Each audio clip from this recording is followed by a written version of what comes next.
In this video, I'll show you how to factory reset your Beats Flex in case you're having issues with them or you simply want to resell them. So how to do this? It's very easy. First of all, you need to take these two, I don't know how you call them, plastic casing, and you'll need to press two buttons at the same time and keep holding them for 15 seconds.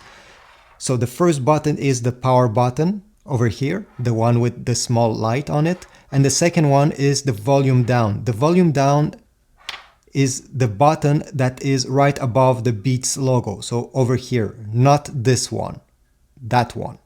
So we'll need to keep pressed both of these during 15 seconds until this light over here starts flashing. So let's do it together. Okay, I start pressing and I'm looking at this light. It's not flashing yet. 15 seconds. Be patient. Okay. All right, it starts flashing. Perfect. Remove.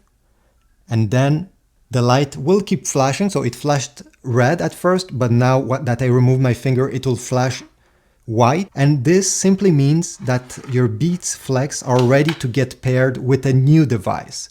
If you do not intend to pair them with a new device right away, and you don't want them to waste battery, you can turn them off. So I'll press the button here, the power button, until the light goes out and I remove my finger, and this will mean that they are currently turned off. When time comes to pair them again with a new device, you simply need to press this power button during a second until the light comes back on, remove your finger, and now, since this is flashing, they are in pairing mode, and go ahead, connect them with your new device. So thanks for watching. I hope this tutorial was helpful. If so, please leave a like, comment down below. Check out the Amazon affiliate links that are in the description down below. It helps support my channel, and I'll see you in the next video.